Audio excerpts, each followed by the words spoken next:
Assalamualaikum warahmatullahi wabarakatuh. Perkenalkan, nama saya Sinta Ardianti Pribadi, absen 36 dari kelas 11-3. Nah, di sini saya mau menjawab pertanyaan tentang implementasi berpikir kritis saat mengambil sebuah keputusan sulit.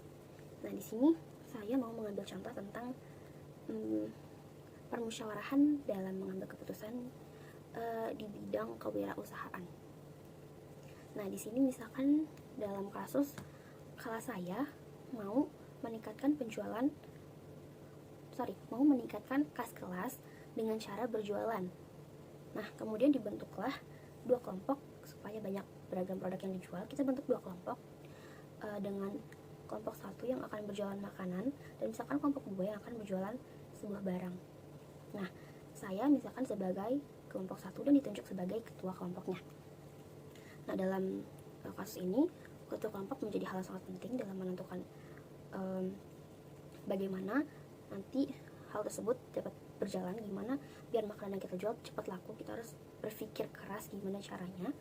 Nah, dengan cara kita melakukan berpikir kritis nih. Berpikir kritis juga memiliki beberapa tahapan. Nah, jika saya menjadi ketua, di sini saya kan menjadi ketua kelompok satu nih. Nah, saya akan melakukan yang pertama, berpikir kritis. Tahapannya adalah rumusan masalah.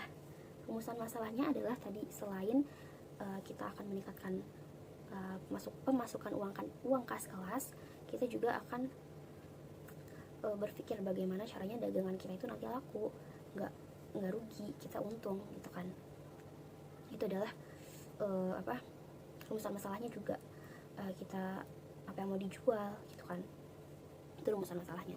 Kemudian yang kedua juga ada argumen atau analisis.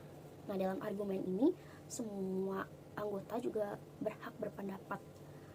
Kemudian misalkan pasti kalau semua anggota itu berpendapat, banyak masukan dari anggota, pasti sebagai ketua kelompok juga bingung mau menentukan apa yang akan dijual karena terlalu banyak masukan dari anggotanya. Nah, hal tersebut juga harus dilakukan analisis.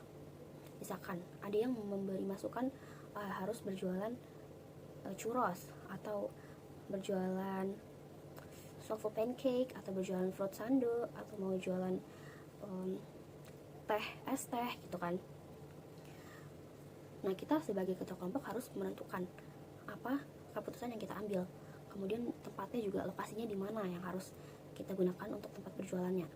Nah, hal tersebut harus kita cocokkan dengan hasil survei di lapangan. Kita harus melakukan analisis dulu sebelum melakukan keputusan, mengambil keputusan.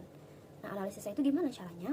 Analisisnya itu kita harus survei di beberapa tempat ke semua orang. Misalkan kita harus tanya, kalau kita jualan produk A, B, C, D, kalian mau milih yang mana? Kalian mau beli yang mana?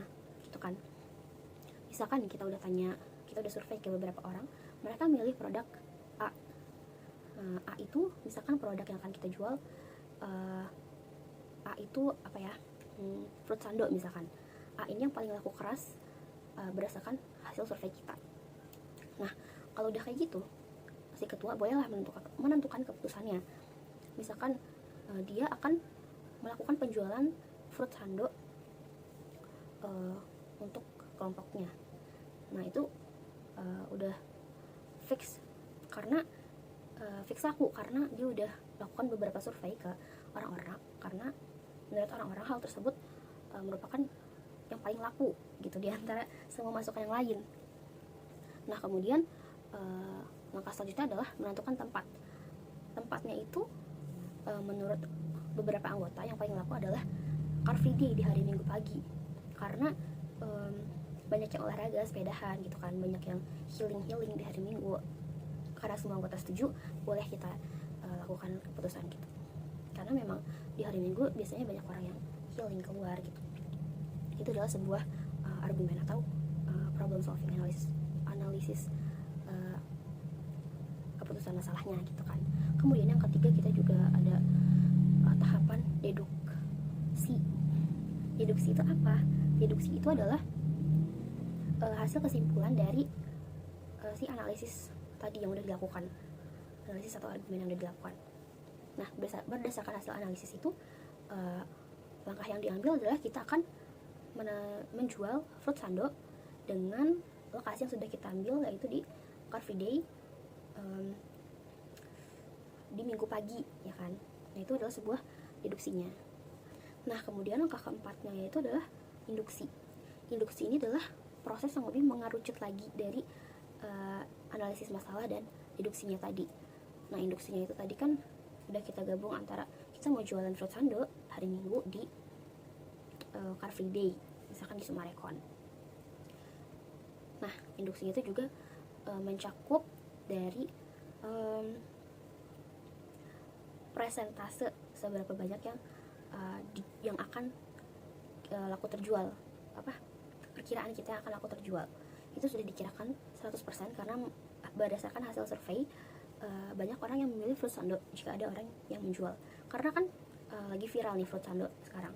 Orang-orang males bikin dan kita bikinin. Mereka hanya tinggal membayar kita untuk membelinya gitu. Nah, kemudian yang terakhir ada evaluasi. Evaluasi sendiri isinya tentang seberapa besar pengaruh tahapan-tahapan sebelumnya untuk penjualan kita.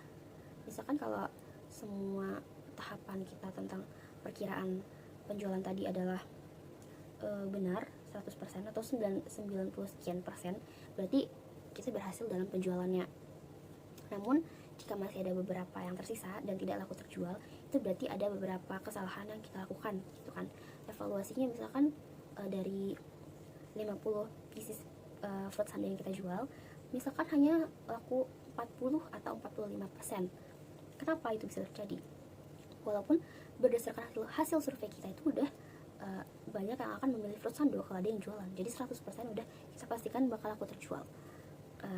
Itu mungkin bisa dihasilkan karena mungkin lingkungan kita yang kurang bersih, jadi produknya kurang menarik gitu, nggak laku terjual sekitar 5 atau 10. Mungkin gara-gara itu, misalkan lingkungan kita kurang bersih, atau kita kurang promosi, atau kita mungkin belum promosi sebelumnya.